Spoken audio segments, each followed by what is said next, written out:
फक्त एवढंच बोलायचं बरं. हाय आय एम सॉरी एवढंच बोलायचं. कुठं जात आहे सांगू?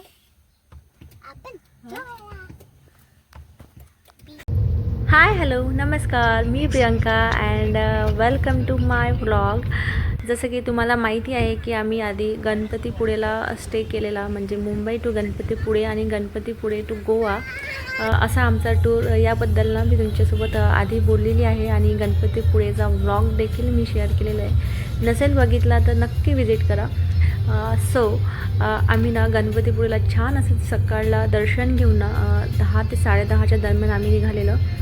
आणि असा आमचा एक डिसिजन होता की हायवेनं न जाता सरळ छोट्या मधल्या रस्त्याने जायचं, म्हणजे जे तुम्ही हे ग्रीनरी वगैरे बघत आहे असं सर्व बघायला मिळणार.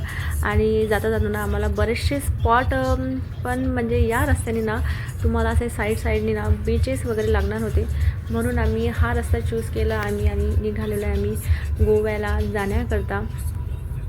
म्हणजे बघा ना किती सुंदर इथलं ॲटमॉस्फिअर आहे.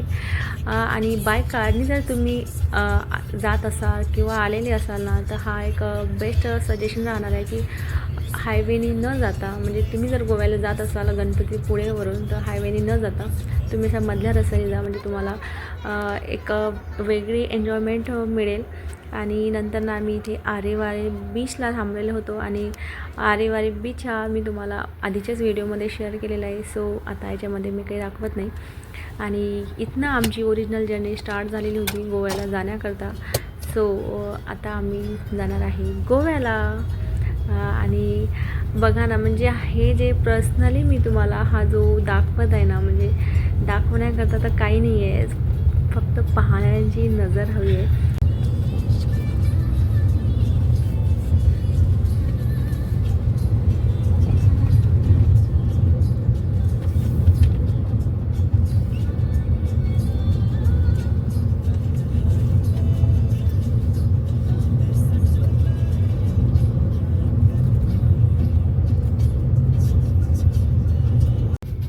मी तर फर्स्ट टाईम गोव्याला आली होती, त्यामुळे मी ना इथलं प्रत्येकच असं बघत होती की कसं काय आहे. आणि रूमवरती आल्यानंतर मस्तपैकी फ्रेश वगैरे होऊन आम्ही निघालेलो होतो बीचवरती जाण्याकरता. आणि मी खूप सर्च करून आलेली होती की म्हणजे बीचेसवरती रात्रीचं म्हणजे त्यांचं काय ॲटमॉस्फिअर राहतो, आणि मी खूप छान व्हिडिओज पण पाहिले होते. आणि आता मी प्रत्यक्ष जाऊन बघणार होती, त्याची पण मला एक्साइटमेंट भरपूर अशी होती. आणि आम्ही आता आलो आहे बागा बीचवरती. आणि हा आहे बागा बीच. जसं की तुम्ही पण म्हणजे खूप ऐकलं असेल, मी तर पर्सनली खूप ऐकलं होतं बागा बीचचं. आणि बघा ना इथला रात्रीचा ॲटमॉस्फिअर बघा, म्हणजे मी ना 2 मिनटं पाहत बसली की हे नेमकं आहे काय, कारण की याआधी मी तुम्हाला सांगते सिरियसली मी असं काही बघितलेलंच नाही.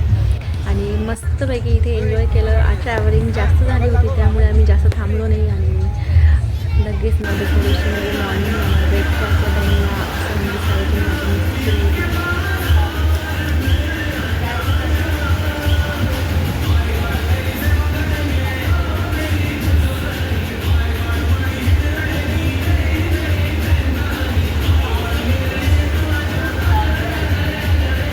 वाजता टाईम ना असा असतो की डोक्यामध्ये काहीच नसते आपल्या, आणि मस्त इथे फुल एन्जॉयमेंटच्या मूडमध्ये होतो आम्ही.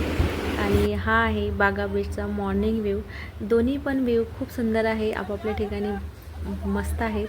आणि इथनं ना आम्हाला आज आमचा म्हणजे असा फुल प्लॅन होता की आपल्याला इथले पॉईंट बघायचे आहे, त्याच हिशोबाने आम्ही आलेलो.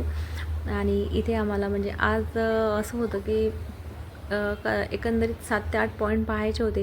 आणि सावीचं सुरू होते की मला खेळायचं आहे, बट तिला कन्व्हिन्स करून ना आम्ही इथे हार्डली अर्धा तास थांबलेलो असेल. आणि नंतर आम्ही गेलो होतो एका 4th पॉईंटवरती.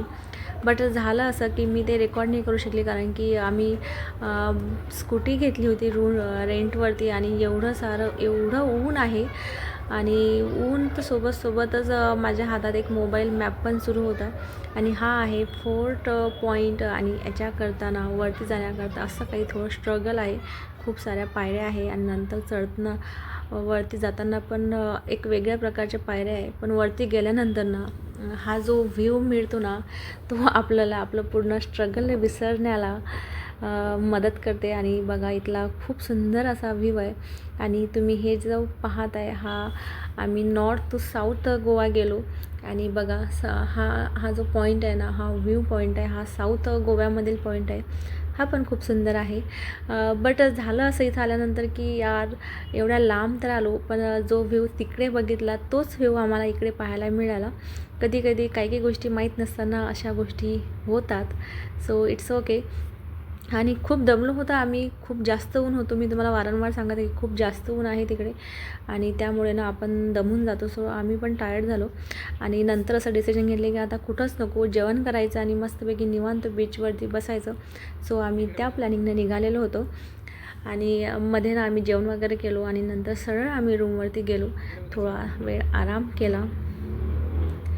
आणि नंतर आम्ही गेलो असे मार्केटमधलं शॉपिंग तर मला काही जास्त करायची नव्हती. सामान भरपूर चांगलं होतं, पण तेवढंच कॉस्टलीसुद्धा होतं. 1-2 आयटम मी घेतलेले, ते मी तुमच्यासोबत नक्कीच समोर शेअर करेल. आणि तुम्हाला माझा हा व्लॉग कसा वाटला मला नक्की कमेंट्स करून कळवा. आणि माझ्या चॅनलला सबस्क्राईब करायला विसरू नका. आणि जसं मी तुम्हाला म्हटलं की आम्ही नंतर निवांत बसणार होतो बीचवरती. सो आम्ही मस्तपैकी बीचवरती निवांत बसायला आलो.